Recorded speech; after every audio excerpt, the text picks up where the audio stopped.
here today with Glenn and Carol Johnson, who have been financial supporters, advocate, just emotional supporters through all these years since before we built this library. Oh, yes. Way before we built this library. So I thought maybe for people who may not know you or know your Scottdale connection, could you tell us a little bit about that Scottdale connection? Actually, I grew up here in Scottdale, Warrior Avenue. Oh, okay. Out near St. John's, where I went to school. Okay. And I worked here in Scottdale. This is a good one. I officially retired completely just a week ago, 2 weeks ago. Oh, okay. Last year I had 60 years at Seminole Tube. So we've been very involved. As a child, when the library was on the second floor on Main Street, I used to go there every week to get 2 books.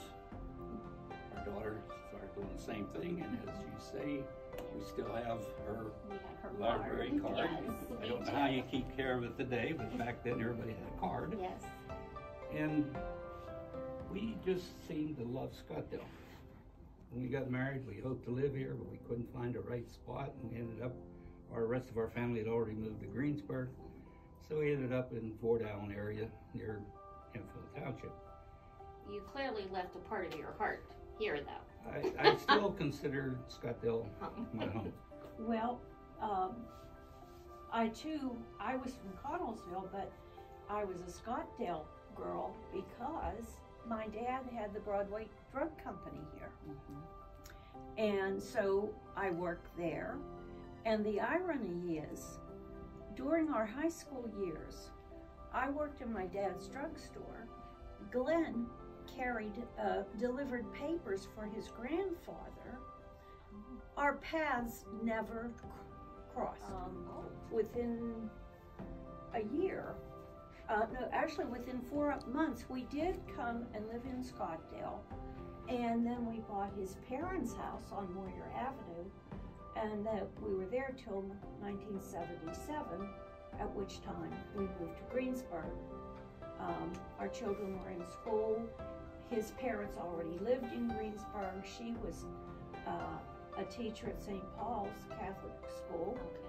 Our children were taught by her. Oh. Yeah, I don't know how they felt about it, but yeah, that's our story, a quick synopsis. Know that this is the Beth Ann Johnson Children's Room. And I wondered if maybe you would tell us just a little bit about Beth Ann, so that the people could get to know what she was interested in, what she loved. Okay, well, Beth truly was every mother's dream of what a child could be. There were no bad times with her. I will say she really was a loving child. She was very compassionate. She was as comfortable with a 2-month-old as she was with a 92-year-old. She was, to her peers, a shoulder to lean on. As far as activities, she played ball. She was on the team at Seton Hill. Where she went to university at Seton Hill. And she started, her first instrument was a piano. And so she started formal lessons when she was 8. By the time she got into high school, she was, of course, in band and quickly picked up on all the instruments to the tune of, she could play 14 instruments. Oh my goodness, no, I didn't realize that. I knew she had a music talent, but I never knew it was that broad. Yeah. Yes. I remember when we first, in her sophomore year, she came home one evening and we were sitting in the living room and she walks in and said, we don't have a band boosters organization, and we need one. Turned around and walked out. What? What? And so 7 of us got together, formed a band boosters organization that is still going strong to this day. Oh my goodness. Yeah. You're jumping in there, whether it's at church or, Exactly. you know, and even we'll get into that internationally. I think that our library family, our community, we all feel a special connection to you and to Beth Ann. I mean, we really feel a connection to her, even though I've never personally met Beth Ann. I feel a true connection to her. And my family actually traveled at one point to visit the site at Lockerbie. Yes. So, you know, we often have children come in and they say, who's the girl on the merry-go-round?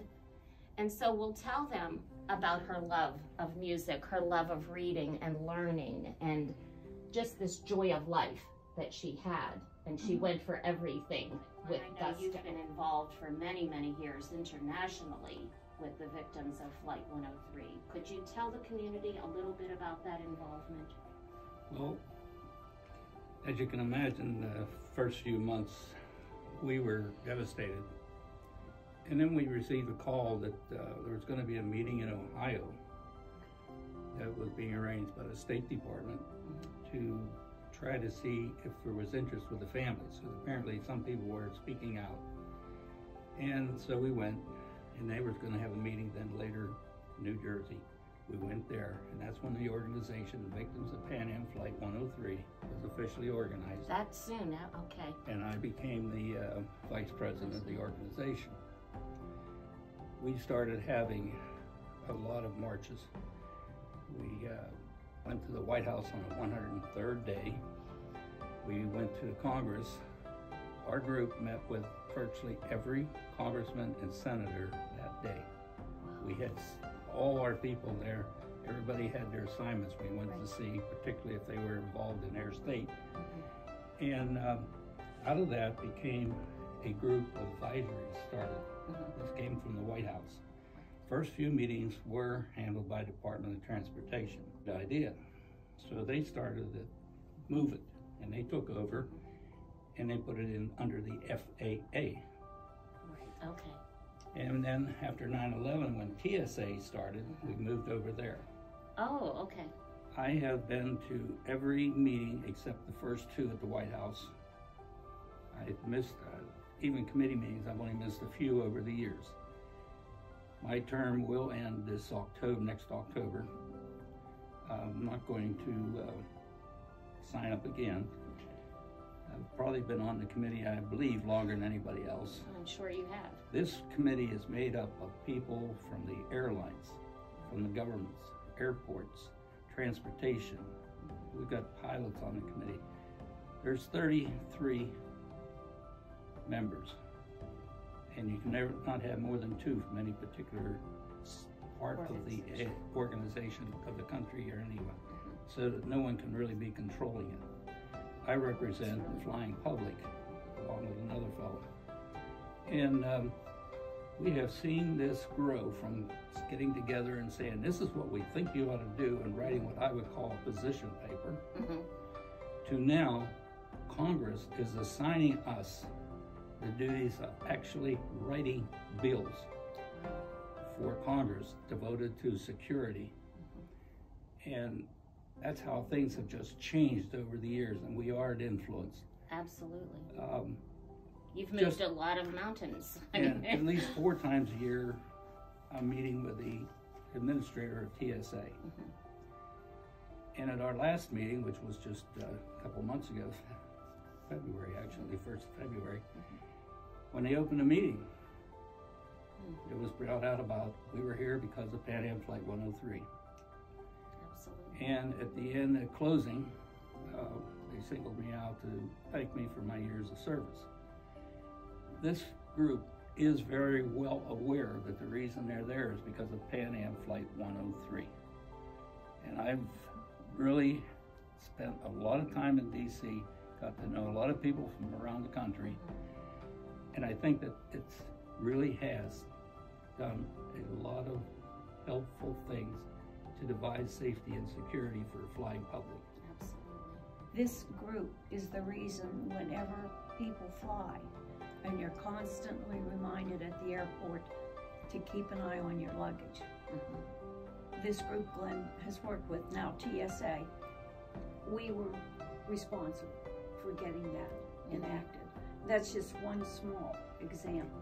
Some of the things Well, and it gives us a feeling of safety Yes. yes, that we didn't have for a good while. You know, when we get on a plane now, we know that there have been steps taken to make sure things are safe for us. well, we work on everything. We worked on everything from the new ID for your driver's license. That came out of our committee. I personally have been involved with a group of 14 that investigated the shootings in LA whenever there were two TSA agents shot. Yes. We come up with 27 recommendations to increase security. Well, believe it or not, within 10 days, TSA approved every one of them. Within a month, the Safety Committee, Homeland Security, had approved them. And by the end of the year, 6 months, Congress had funded it. Wow. And if anyone's aware at all of how Congress works, Things don't happen They that just- fast. this was a small select group, and there've been a lot of other committees that I've worked on. But I really believe that over the years, the attitude in DC has changed. It used to be only, how cheap can we do it?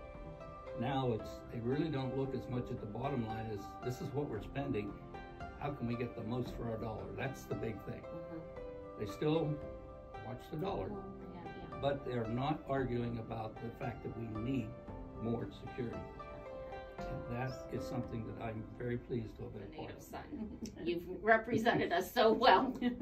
I'm proud to know you, both of you. Thank you. I'd like to point out one person who's no longer with us, Don Graft. I had known Don a long time because he was also involved with Boy Scouts. And, Well, yes, absolutely. and I've been in Boy Scouts my whole life. And so a lot of times I would talk to him, or he would call me, one or the other, we'd be supporting each other in our activities.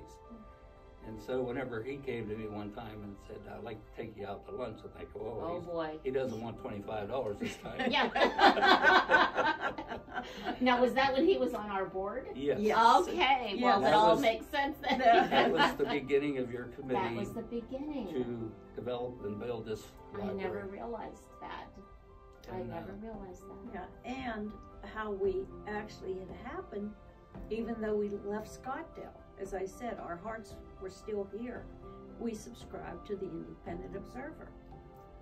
And there was an article in the paper that you had bought an addition to when it was across the street, a back room that you were going to make into a children's room.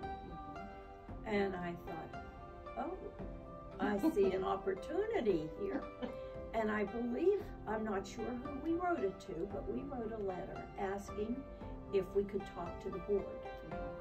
And so that happened. And we went in, did a little presentation as to who we were, Beth's involvement, etc., and that we would like to to take care of whatever needed to be taken care of to make that room happen. And at that time, we gave a donation of $10,000. Well, evidently, it got the board thinking about and I was so upset to find out how much the library had to pay to rent what they had there. And I thought, well, this is foolish. And so, I'm not sure what the next step was, but word got, probably Don was probably the lead guy on it. And they decided, you know what, after much discussion, that we want to build a brand new library, and we want it completed on its 100th anniversary of the founding of the library. And at that time, I believe it was 2000. Target date, 2010. And what amazed us so much, the members of the library board were all, I'm going to say most of them were like 70 plus. And I'm thinking, wow, this is a 10-year project, and how they're embracing it, even though there probably will be some that won't live to see it. Well, it happened. It happened, and then now that you're in this beautiful new room, we gave a substantial amount for the Beth Ann Johnson Memorial Children's Room here. And here we are in 2020, and not only did it happen in 10 years, it happened in 9 years. A year ahead of schedule, and I believe debt-free. Absolutely. That was our goal. Mm-hmm. We had been paying, as you mentioned, Yes. we had been paying a good bit of our budget toward renting that facility. And we didn't want to have any debt when we moved in there. And so with the help of people like you and some others, and we had a matching Keystone grant. Actually, we got an award for the Keystone grant, the best use of Keystone money, a couple of years later. And because of that, we haven't had a yoke around our neck with having to pay something down. And we have always kept things, you know, as safe as we can in financial terms to make. I'll segue right into this, in that we will continue to meet what we feel our obligation of this check for this year, which is $5,400, Thank you. because Beth would have been 54 this year. And we've been doing this for how many years? So we allow for inflation. Well, I think I wanted to touch on that because I think when we moved into the new library, our former children's library director, Rhonda Allison, came up with this brilliant idea. I love my library.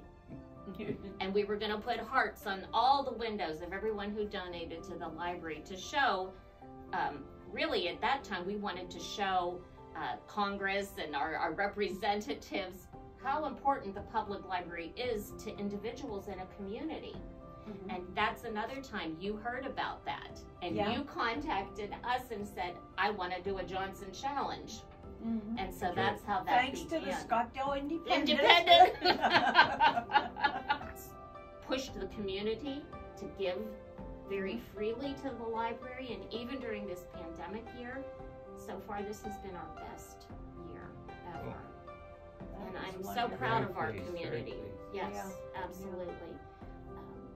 So, you know, I've always felt that it is our obligation to carry on good work, especially for those who can't carry that work on anymore. And it's been our pledge to you that we'll continue to do that for Beth Ann in her memory, because she would have done a terrific amount of good work.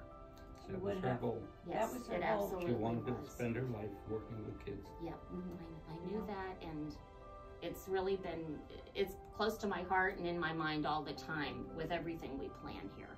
Yeah. So once again, thank you.